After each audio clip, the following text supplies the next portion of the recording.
स्वागत है दोस्तों आपका हमारे इस YouTube चैनल पे। दोस्तों, जैसा कि आप सभी जानते हैं कि जो 66वीं बीपीएससी का पीटी का एग्ज़ाम था, उसके लिए मैंने अपने चैनल के माध्यम से और टेलीग्राम चैनल के माध्यम से आप लोगों की मदद की थी। और आप लोगों ने बहुत अच्छा रिस्पांस दिया था, बहुत प्यार दिया था हमारे टेलीग्राम चैनल को, यूट्यूब चैनल को, और उसी के बदौलत ग्रो किया था। और उसी को ध्यान में रखते हुए आज से हम ये बिहार दरोगा का टेस्ट सीरीज शुरू कर रहे हैं।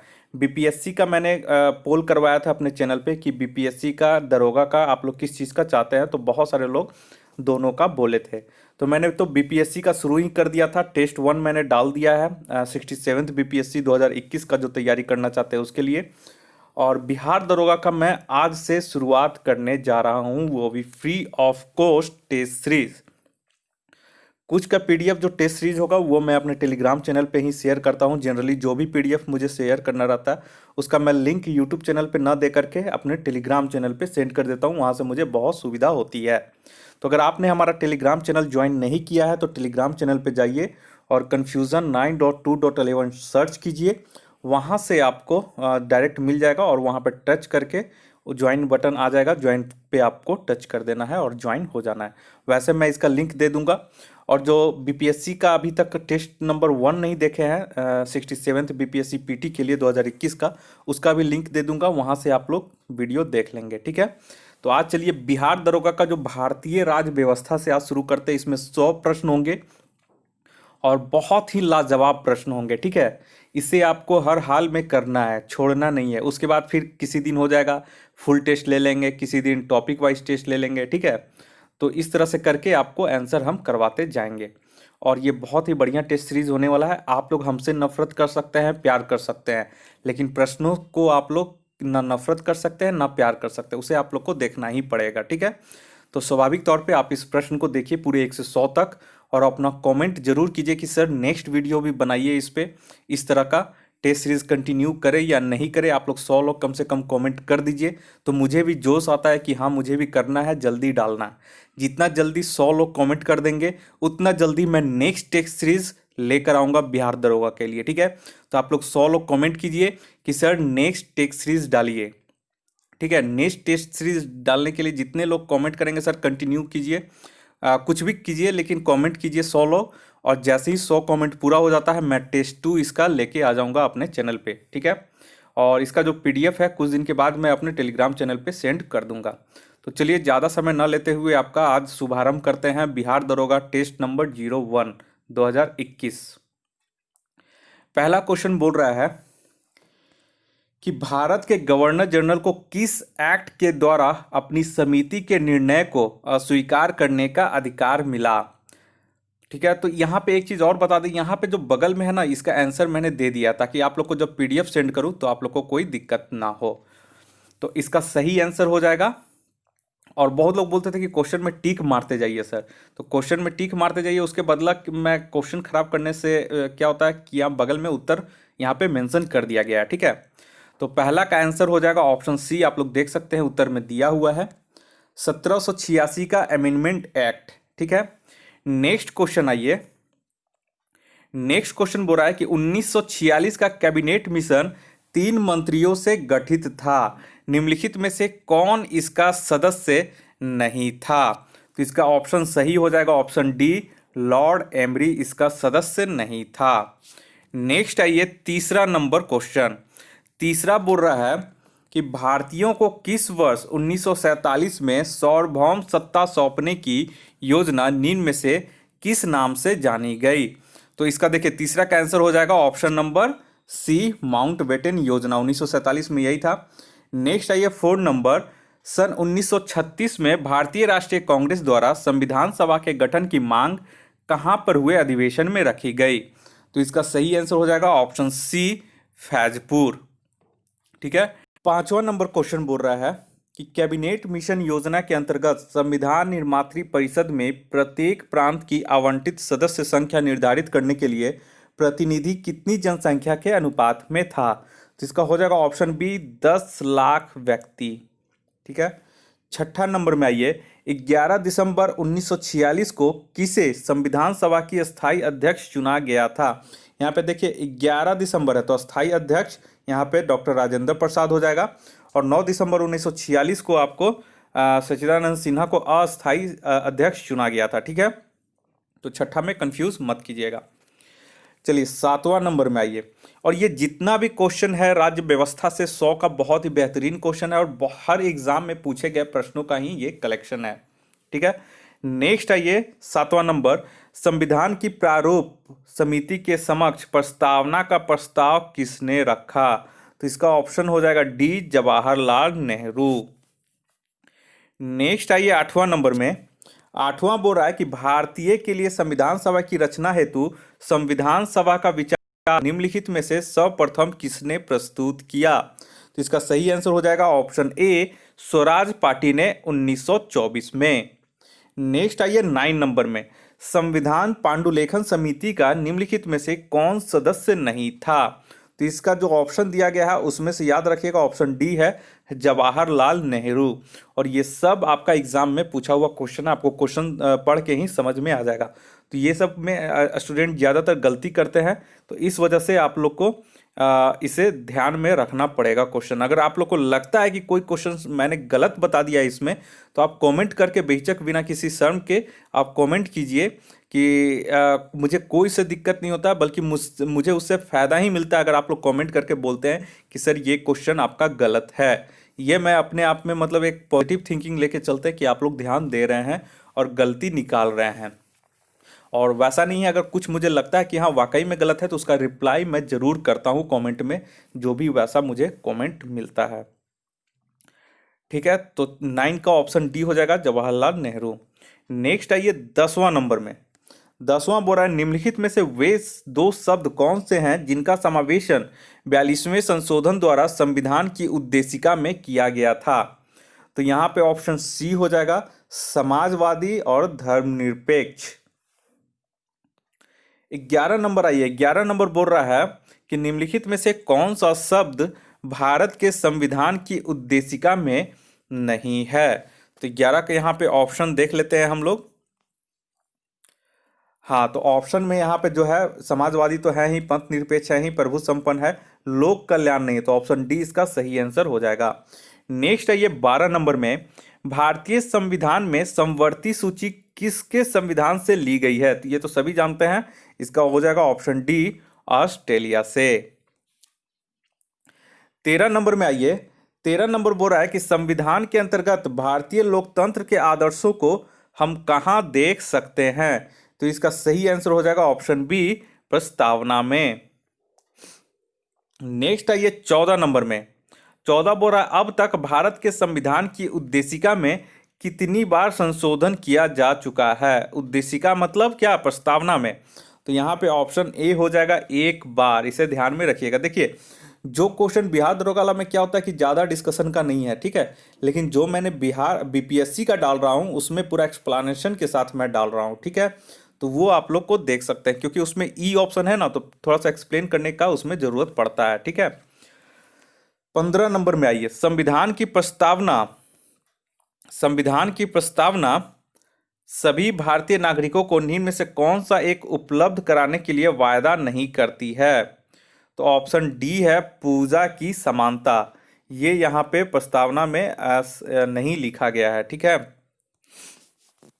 16 नंबर आइए, 16 बोल रहा है कि 42वें संविधान संशोधन द्वारा प्रस्तावना में निम्नलिखित में से कौन सा शब्द जोड़ा गया? तो इसका हो जाएगा ऑप्शन सी, समाजवाद। 17 नंबर आइए, विश्व का सबसे बड़ा लिखित एवं सर्वाधिक व्यापक संविधान किस देश का है? तो ये तो सभी जानते होंगे, ऑप्शन बी, भारत। इस तरह भी सोचिए क्वेश्चन पूछा हुआ है। 18 नंबर आइए, भारतीय राजनीतिक व्यवस्था में इनमें से कौन सर्वोच्च है? तो यहाँ पे जो भी है जानते हैं कि सर्वोच्च जो भी है वो संविधान है, तो यहाँ पे ऑप्शन बी हो जाएगा, संविधान। 19 नंबर आइए, 19 नंबर बोल रहा है भारतीय संविधान की समवर्ती सूची की धारणा किस देश के संविधान से ली गई है? तो इसका हो जाएगा ऑप्शन डी, ऑस्ट्रेलिया। असल में क्या हुआ कि बहुत सारे जो एग्जाम हुए थे उसमें से जब ले रहे थे तो उसमें से कुछ कुछ रिपीट भी क्वेश्चन होता है एग्जाम में, आप लोग सभी जानते हैं, तो वो कुछ कुछ एक दो क्वेश्चन इसमें रिपीट हो चुका है, ठीक है, तो उसको ज़्यादा माइंड करने की जरूरत नहीं है। नेक्स्ट आइए 20 नंबर में, 20 नंबर बोल रहा है कि भारतीय संविधान में सम्मिलित नीति निर्देशक तत्वों की प्रेरणा हमें किस संविधान से प्राप्त हुई है? तो इसका सही हो जाएगा ऑप्शन डी, आयरलैंड। 21 नंबर आइए, राष्ट्रपति द्वारा राज्यसभा के सदस्यों के नामांकन का नियम किस देश के संविधान से लिया गया है? ये 21 नंबर बहुत ही इंपॉर्टेंट है, ये बहुत लोग गलती करते हैं। तो इसका सही हो जाएगा ऑप्शन बी, आयरलैंड। राष्ट्रपति द्वारा राज्यसभा के सदस्यों के नामांकन का नियम किस देश के संविधान से लिया गया था? तो इसका सही आंसर हो जाएगा ऑप्शन बी, आयरलैंड।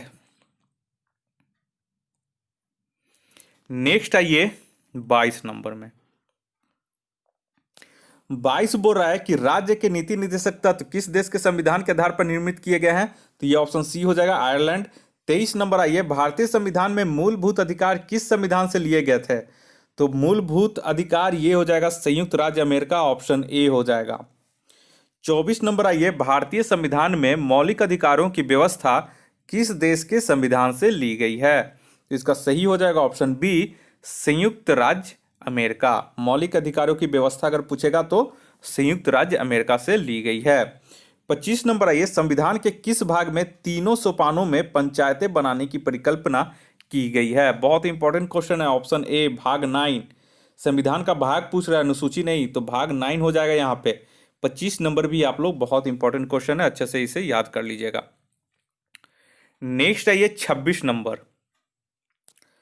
26 बोल रहा है कि भारतीय नागरिकों के मूल कर्तव्यों का विवरण संविधान के किस भाग में दिया गया है? तो इसका हो जाएगा ऑप्शन बी, भाग 4 का क में। 27 नंबर आइए, संविधान की किस अनुसूची में प्रत्येक राज्यों तथा संघ राज्य क्षेत्रों के लिए राज्यसभा में स्थानों के आवंटन की सूची है? तो इसका सही आंसर हो जाएगा ऑप्शन डी, चतुर्थ अनुसूची, यानी कि 4th शेड्यूल। तो 27 नंबर बहुत इंपॉर्टेंट क्वेश्चन है, आप लोग इसे नोट करते जाइएगा। 28 नंबर में आइए, दल बदल के आधार पर निर्वाचित सदस्यों की अयोग्यता संबंधित विवरण संविधान के किस अनुसूची में दिया गया है? तो ये तो सभी जानते होंगे, ऑप्शन सी हो जाएगा, 10वीं अनुसूची। 29 नंबर में आइए, भारतीय संविधान का कौन सा अनुच्छेद राष्ट्रपति के पद के लिए पुनः निर्वाचन की योग्यताएं निर्धारित करता है? तो ये हो जाएगा ऑप्शन डी, अनुच्छेद 57।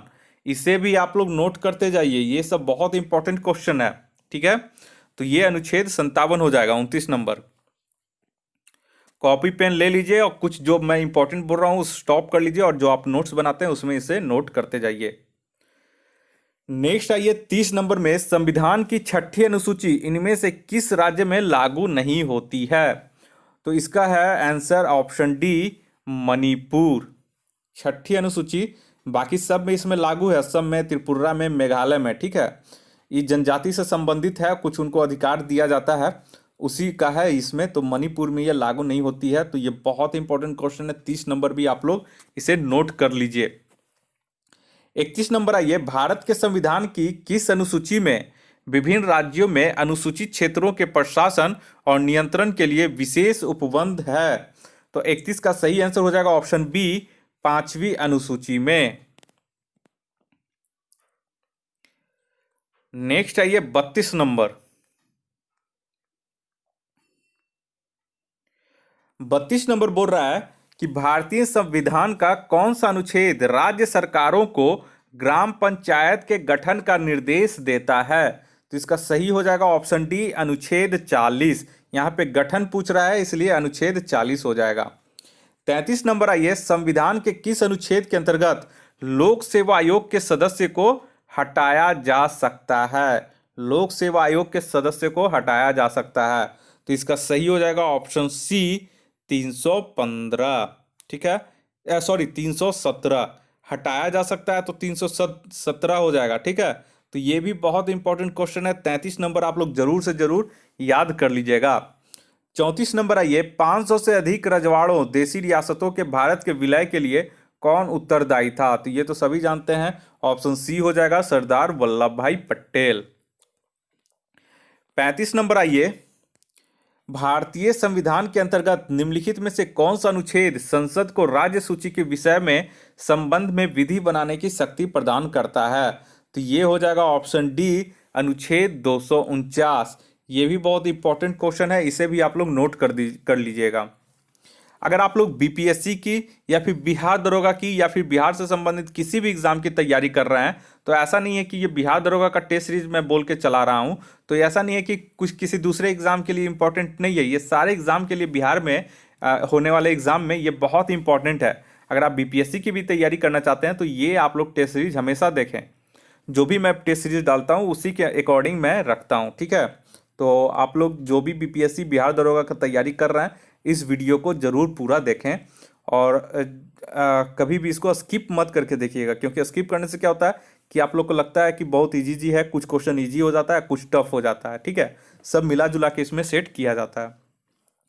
36 नंबर आइए, राज्य पुनर्गठन आयोग की सिफारिशों के अनुसार भारतीय राज्यों का व्यापक पुनर्गठन कब पूरा किया गया था? तो इसका सही हो जाएगा ऑप्शन बी 1956 ईस्वी में। 37 नंबर आइए, संविधान के किस अनुच्छेद में संविधान के संशोधन की प्रक्रिया का उल्लेख है? तो इसका हो जाएगा ऑप्शन डी अनुच्छेद 368, मतलब अनुच्छेद 368 में। 38 नंबर में आइए, भारतीय संविधान निम्नलिखित में से कौन सी नागरिकता प्रदान करती है? तो यहाँ पे ऑप्शन ए हो जाएगा एकल नागरिकता। दोहरी नागरिकता जो है संयुक्त राज्य अमेरिका में दिया जाता है, भारत में है केवल एकल नागरिकता। 39 नंबर आइए, 39 बोल रहा है कि नागरिकता प्राप्त करने के लिए शर्तें निर्धारित करने वाला सक्षम निकाय कौन सा है? तो इसका सही आंसर हो जाएगा ऑप्शन सी संसद। 40 नंबर आइए, मौलिक अधिकारों के बारे में सुनवाई करने का अधिकार निम्न को प्रदान किया जाता है? तो इसका सही हो जाएगा ऑप्शन ए सर्वोच्च न्यायालय। तो मौलिक अधिकारों का हनन होता है तो आप लोग डायरेक्ट सर्वोच्च न्यायालय में जा सकते हैं। 41 नंबर आइए, भारतीय संविधान के अंतर्गत मूल अधिकारों का संरक्षक कौन है? तो इसका ऑप्शन हो जाएगा ऑप्शन सी न्यायपालिका। नेक्स्ट 42 नंबर क्वेश्चन में आइए, भारत के संविधान का निम्नलिखित में से कौन सा अनुच्छेद प्रेस की स्वतंत्रता से संबंधित है? तो ये भी हाल में बहुत क्वेश्चन ये रहा था, तो ये अनुच्छेद 19 के तहत आता है, इसका सही ऑप्शन ए हो जाएगा। 43 नंबर में आइए, निम्नलिखित में से कौन सा अधिकार भारतीय संविधान के अनुच्छेद 32 के अंतर्गत प्रवर्तित किए जा सकते हैं? अनुच्छेद 32 है तो ये हो जाएगा ऑप्शन बी मौलिक अधिकार। इसी को डॉक्टर भीमराव अंबेडकर ने संविधान की आत्मा कहा था। 44 में आइए, 44 बोल रहा है 44 नंबर, निम्नलिखित समादेशों में से कौन सा समादेश किसी अवैध व्यक्ति से सरकारी पद को बचाने के लिए जारी किया जाता है? तो ये हो जाएगा ऑप्शन डी अधिकार परीक्षा, ठीक है। बहुत ही महत्वपूर्ण क्वेश्चन है, इसे आप लोग याद कर लीजिएगा। 45 नंबर आइए, भारतीय संविधान के अनुसार संपत्ति का अधिकार क्या है? तो ये विधिक अधिकार हो गया है, ठीक है। संपत्ति का अधिकार एक विधिक अधिकार है। 46 नंबर आइए, भारतीय संविधान का कौन सा अनुच्छेद अस्पृश्यता का उन्मूलन करता है और किसी भी रूप में इसके व्यवहार को निषेध करता है? बहुत ही अच्छा क्वेश्चन है, अनुच्छेद 17, बहुत लोग को ये याद होगा, ठीक है। अनुच्छेद 17 इसका आंसर हो जाएगा। नेक्स्ट आइए 47 नंबर में, 47 नंबर बोल रहा है कि भारत में उच्चतम न्यायालय ने निम्नलिखित मामलों में से किसमें माना था कि मौलिक अधिकारों में संशोधन नहीं किया जा सकता है? तो ये हो जाएगा ऑप्शन डी गोलकानाथ का मामला, ठीक है। गोलकनाथ का जो मामला है उसमें इन्होंने माना था, लेकिन बाद में फिर इसे बदल दिया गया था। 48 नंबर आइए, भारतीय नागरिकों के मौलिक अधिकारों के युक्तियुक्त प्रतिबंधों को आरोपित करने की शक्ति किसके पास है? तो इसका हो जाएगा ऑप्शन बी संसद, ठीक है। 49 नंबर आइए, नीति निर्देशक तत्वों को क्रियान्वित करने के लिए क्या मूल अधिकारों का हनन हो सकता है? तो इसमें देखिए ऑप्शन होगा कुछ का हनन हो सकता है, तो ये क्वेश्चन भी इंपॉर्टेंट है। नेक्स्ट आइए 50 नंबर में, संविधान का कौन सा अंश भारत के नागरिकों को आर्थिक न्याय प्रदान करने का संकेत करता है? तो इसका सही आंसर हो जाएगा ऑप्शन ए राज्य के नीति निर्देशक तत्व। लेकिन ये क्या होता है कि न्यायालय में ये परिवर्तनीय नहीं होता है, ठीक है। नेक्स्ट आइए 51 नंबर, 51 बोल रहा है कि राज्य के नीति निर्देशक सिद्धांतों के अनुसार किस आयु तक के बच्चों को निःशुल्क एवं अनिवार्य शिक्षा देने की आशा की जाती है? तो इसका हो जाएगा ऑप्शन ए 14 वर्ष तक के बच्चों को। नेक्स्ट आइए 52 नंबर 52 में आइए, राज्य के नीति निर्देशक सिद्धांतों में से किस अनुच्छेद का संबंध अंतर्राष्ट्रीय शांति और सुरक्षा के संवर्धन से है? तो ये बहुत लोग को याद हो गया होगा। अब ऑप्शन बी हो जाएगा अनुच्छेद 51। नेक्स्ट आइए 53 नंबर, नागरिकों के मूलभूत कर्तव्यों की सिफारिश किस समिति ने की थी? तो इसका सही हो जाएगा ऑप्शन डी स्वर्ण सिंह समिति ने। 54 नंबर आइए, भारतीय संविधान में मौलिक कर्तव्यों की सूची निम्नलिखित में से किस भाग के रूप में जोड़ी गई थी? तो इसका हो जाएगा ऑप्शन ए 4, भाग 4 के रूप में इसे जोड़ी गई थी।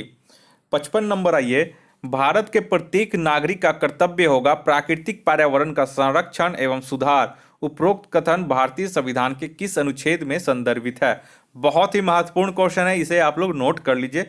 इसका हो जाएगा ऑप्शन ए अनुच्छेद 21।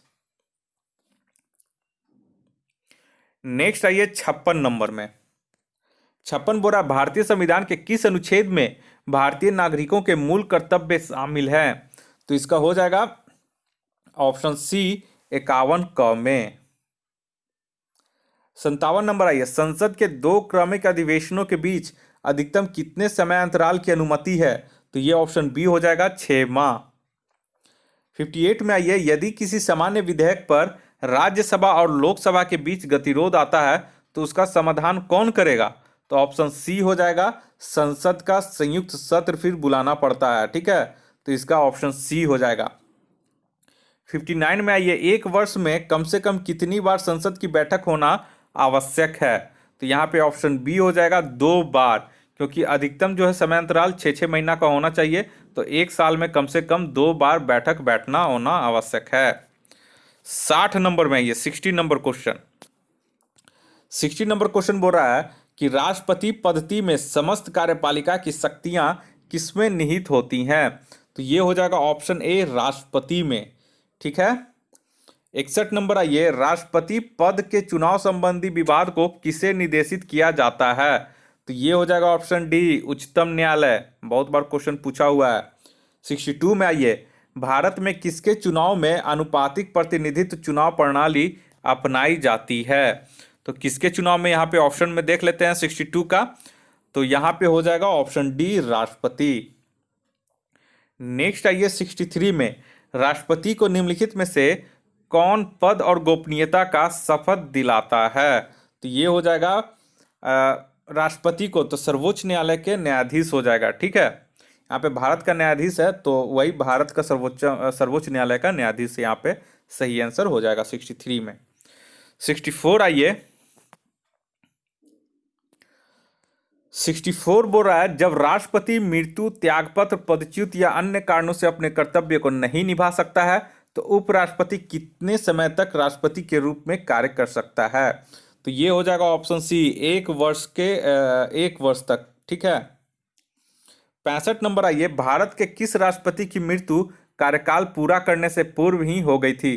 देखिए इस तरह का क्वेश्चन आप देखेंगे हाल ही में बिहार दरोगा ESI वगैरह में पूछा जा रहा था, ठीक है, तो इसी वजह से ये क्वेश्चन एक इसमें आ रहा है, ठीक है। तो इसका ऑप्शन सी हो जाएगा डॉक्टर जाकिर हुसैन, बहुत ही महत्वपूर्ण क्वेश्चन है, इसे आप लोग 64 और 65 दोनों कॉपी में नोट कर लीजिए वीडियो को पॉज करके। 66 नंबर आइए, राष्ट्रपति द्वारा संसद के दोनों सदनों के लिए कुल कितने सदस्यों को नामित किया जा सकता है? तो संसद के दोनों सदनों के लिए, ठीक है, तो ऑप्शन हो जाएगा ए 12 + 2 14। 67 आइए, 67 बोल रहा है, विदेशों को भेजे जाने वाले विभिन्न संसदीय प्रतिनिधि मंडलों के लिए व्यक्तियों का नामांकन निम्नलिखित में से कौन करता है? तो इसका सही हो जाएगा ऑप्शन सी राष्ट्रपति। अब देखिए आप लोग देख रहे होंगे कि कोई संसदीय प्रतिनिधि मंडल जा रहा है, बहुत लोग बोलते हैं मौज मस्ती करने जा रहा है, ये करने जा रहा है, सब उसी का, वैसा नहीं है, राष्ट्रपति डिसाइड करता है कि उस व्यक्तियों में से किसको सिलेक्शन करना है। तो इसका सही आंसर सी हो जाएगा राष्ट्रपति। 67 भी बहुत महत्वपूर्ण क्वेश्चन है। 68 आइए, युद्ध अथवा भारत पर आक्रमण होने की स्थिति में निम्नलिखित में से कौन अंतिम रूप से आक्रमणकारी के विरुद्ध युद्ध की घोषणा कर सकता है? तो ये सभी जानते हैं, ऑप्शन डी होगा राष्ट्रपति। 69 नंबर में आइए, राष्ट्रपति द्वारा जारी एक अध्यादेश संसद के सत्र शुरू होने के बाद कितने समय तक रखा जाना आवश्यक है? तो इसका ऑप्शन बी हो जाएगा 6 सप्ताह। 70 नंबर आइए, अध्यादेश जारी करने का अधिकार राष्ट्रपति का कौन सा अधिकार है? तो यहां पे ये हो जाएगा ऑप्शन ए, विधायी। ठीक है, विधायी अधिकार है। नेक्स्ट आइए 71 नंबर में। 71 बोल रहा है, श्रीमती प्रतिभा पाटिल का भारतीय गणतंत्र के राष्ट्रपति के रूप में क्या क्रम था? तो इनका हो जाएगा ऑप्शन सी, 12वां था। निम्नलिखित में से किसी भौगोलिक क्षेत्र को 72 नंबर, निम्नलिखित में से किसी भौगोलिक क्षेत्र को अनुसूचित क्षेत्र घोषित करने का संवैधानिक अधिकार किसको है? तो ये 72 का आप लोग नोट कर लीजिएगा। 72 का यहाँ पे आंसर हो जाएगा ऑप्शन डी, राष्ट्रपति को। ये क्वेश्चन कुछ लोग गलती करते हैं, कुछ लोग संसद दे देता है तो संसद मार देते हैं। ठीक है, वैसा नहीं है, राष्ट्रपति ही कर सकते हैं। 73 नंबर आइए, भारत के राष्ट्रपति निर्वाचित होने की न्यूनतम आयु सीमा क्या है? तो राष्ट्रपति के लिए हो जाएगा ऑप्शन सी, 35 वर्ष न्यूनतम आयु सीमा है। नेक्स्ट आइए 74 नंबर, भारत में राष्ट्रपति राज्यसभा के कितने सदस्यों को मनोनीत कर सकता है? तो राष्ट्रपति राज्यसभा के लिए कितने? तो ऑप्शन सी हो जाएगा 12 सदस्य, और लोकसभा के लिए 2 सदस्य। ठीक है, तो दोस्तों आप लोग कमेंट जरूर कीजिए। 100 लोग कमेंट करते हैं सर कि कंटिन्यू कीजिए इस टेस्ट को, तो मैं टेस्ट 2 लेके उसी समय लेके आ जाऊंगा जल्दी। जितना लेट कीजिएगा उतना देर होगा। ठीक है, 75 नंबर आइए, निम्नलिखित में से कौन भारत के राष्ट्रपति के चुनाव में भाग नहीं लेता? तो इसका सही हो जाएगा ऑप्शन डी, विधान परिषद। ठीक है, 76 नंबर आइए, भारत के उपराष्ट्रपति के निर्वाचन से संबंधित विवाद को कौन तय करता है? तो इसका हो जाएगा सी, इसका भी सर्वोच्च न्यायालय हो जाएगा। राष्ट्रपति और उपराष्ट्रपति का दोनों के लिए सर्वोच्च न्यायालय हो जाएगा। 77 में आइए, भारत के उपराष्ट्रपति को पदच्युत करने का संकल्प निम्नलिखित में से कहां प्रस्तावित किया जा सकता है? 77 का है क्वेश्चन, तो ये हो जाएगा ऑप्शन डी, केवल राज्यसभा में, क्योंकि उपराष्ट्रपति राज्यसभा का सभापति होता है, तो केवल वहीं इसका संकल्प प्रस्तावित किया जा सकता है। 78 में आइए, 78 में बोल रहा है कि किसने 2 पूर्ण अवधियों के लिए भारत के उपराष्ट्रपति का पद संभाला था? तो ये क्वेश्चन बहुत बार पूछा हुआ है, अब उम्मीद करते हैं कि आप लोग को याद हो गया होगा। ऑप्शन ए हो जाएगा डॉक्टर एस राधाकृष्णन। ये आप लोग एकदम याद कर लीजिए, बहुत बार ये क्वेश्चन पूछ रहा है। 79 में आइए, अपनी पदावधि समाप्त होने से पूर्व उपराष्ट्रपति को उसके पद से हटाने का अधिकार किसे है? तो इसका हो जाएगा ऑप्शन सी, संसद को। 80 नंबर आइए, राज्यसभा के लिए राष्ट्रपति द्वारा कितने सदस्य नामित किए जाते हैं? तो ऑप्शन बी हो जाएगा 12। 81 नंबर आइए, निम्नलिखित में से किस संघ शासित क्षेत्र का राज्यसभा में प्रतिनिधित्व है? तो ए हो जाएगा दिल्ली व पुदुचेरी में है, जो यहाँ पे आपको विधानसभा में मिल जाएगा और यहीं से राज्यसभा में प्रतिनिधित्व भी मिलता है। 82 नंबर आइए, निम्नलिखित में से किसकी अध्यक्षता असदस्य द्वारा की जाती है? असदस्य मतलब कि उसका सदस्य नहीं होता है, तो ऑप्शन बी हो जाएगा राज्यसभा। राज्यसभा की अध्यक्षता उपराष्ट्रपति करते हैं, जो इसका सदस्य नहीं होता है। 83 नंबर आइए, 83 बोल रहा है कि लोकसभा द्वारा पारित धन विधेयक राज्यसभा द्वारा भी पारित यदि उच्च सदन उस पर किसी समय सीमा में कार्य संपादन न कर सके, तो ऑप्शन बी हो जाएगा 14 दिन। ठीक है, अगर लोकसभा धन विधेयक पारित करके राज्यसभा में भेज देता है और राज्यसभा उसको अगर नहीं कुछ उस पर निर्णय लेता है, तो 14 दिन के ऑटोमेटिक वो राज्यसभा से पास माना जाता है। 84 नंबर आइए, धन विधेयक पारित करने के लिए राज्यसभा का कितने समय दिया जाता है? तो ये भी ए हो जाएगा 14 दिन। 85 आइए, लोकसभा द्वारा विचारार्थ भेजे गए वित्त विधेयक को राज्यसभा अधिकतम कितने समय तक रोके रख सकती है? तो ये हो जाएगा, इसका भी ऑप्शन डी हो जाएगा, 14 दिन तक रोके रख सकती है। 86 नंबर आइए, 86 है, निम्नलिखित में से कौन सदन का सदस्य हुए बिना इसके अध्यक्ष के रूप में कार्य कर सकता है? तो अभी आपको बताया था मैंने, ऑप्शन बी हो जाएगा, भारत का उपराष्ट्रपति। 87 नंबर आइए, राष्ट्रपति आंग्ल भारतीय समुदाय के कितने प्रतिनिधियों को लोकसभा में मनोनीत करता है? तो ये हो जाएगा वही, ऑप्शन ए हो जाएगा 2। 88 आइए, लोकसभा के निर्वाचन क्षेत्रों का सीमा निर्धारण पहली बार निम्नलिखित में से किस ईस्वी सन में किया गया था? तो ये बहुत इंपॉर्टेंट क्वेश्चन है, ऑप्शन बी 1972, इसे आप लोग याद कर लीजिएगा। 89 में आइए।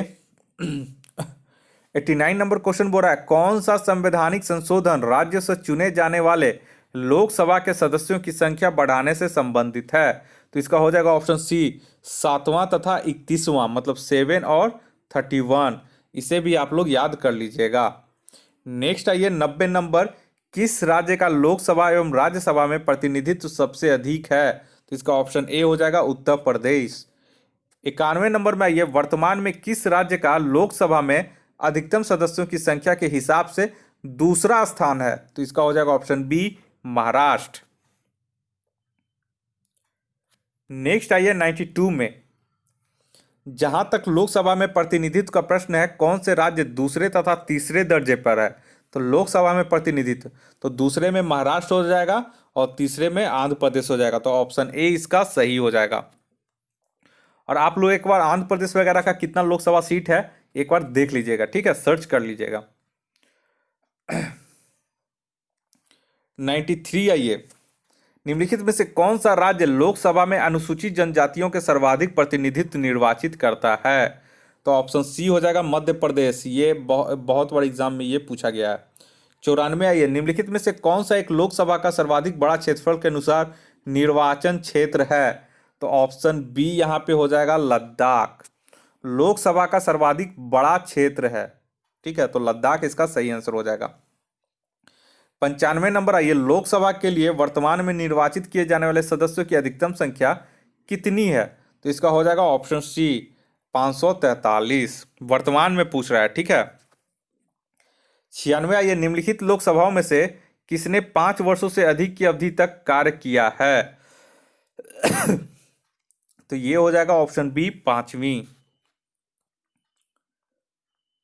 पांचवी जो लोकसभा था वो 5 वर्षों से अधिक की अवधि तक कार्य किया था, जो उपरोक्त ऑप्शन दिया गया उसके अनुसार। 97 देखिए, भारत के प्रधानमंत्री पद की के लिए उम्मीदवार की कम से कम कितनी उम्र होनी चाहिए? तो यहाँ पे देखिए प्रधानमंत्री का पूछ रहा है, तो इसका हो जाएगा ऑप्शन ए 25 वर्ष और राष्ट्रपति के लिए न्यूनतम 35 वर्ष।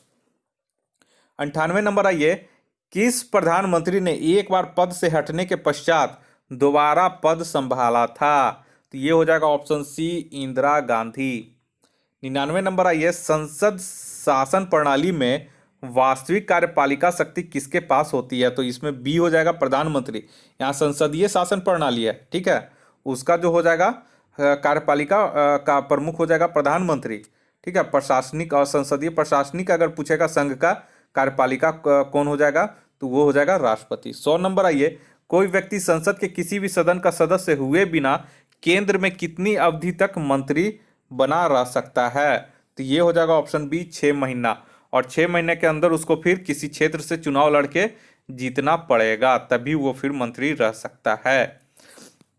तो दोस्तों उम्मीद करते हैं इस तरह से आपको पूरा 100 क्वेश्चन बहुत ही अच्छा लगा होगा, और उम्मीद करते हैं कि आप हमारे चैनल को सब्सक्राइब कर लेंगे और शेयर भी करेंगे और लोगों को सब्सक्राइब करने के लिए भी कहेंगे, क्योंकि ये टेस्ट सीरीज शुरू हो रहा है आप लोगों के सहयोग से, आप लोगों के प्यार से, और आप लोगों ने जो प्यार दिया था उसी के बदौलत मैं ये कर पा रहा हूँ, और इसके लिए आप लोग का बहुत बहुत धन्यवाद।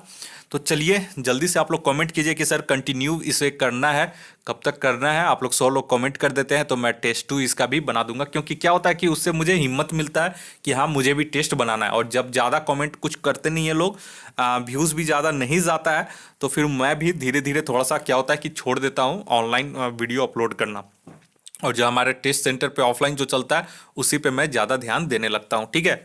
तो चलिए इस वीडियो को आप लोग लाइक कीजिए, शेयर कीजिए और सब्सक्राइब कीजिए। इस वीडियो को देखने के लिए आप लोग का बहुत बहुत शुक्रिया। आपका दिन मंगलमय हो। धन्यवाद।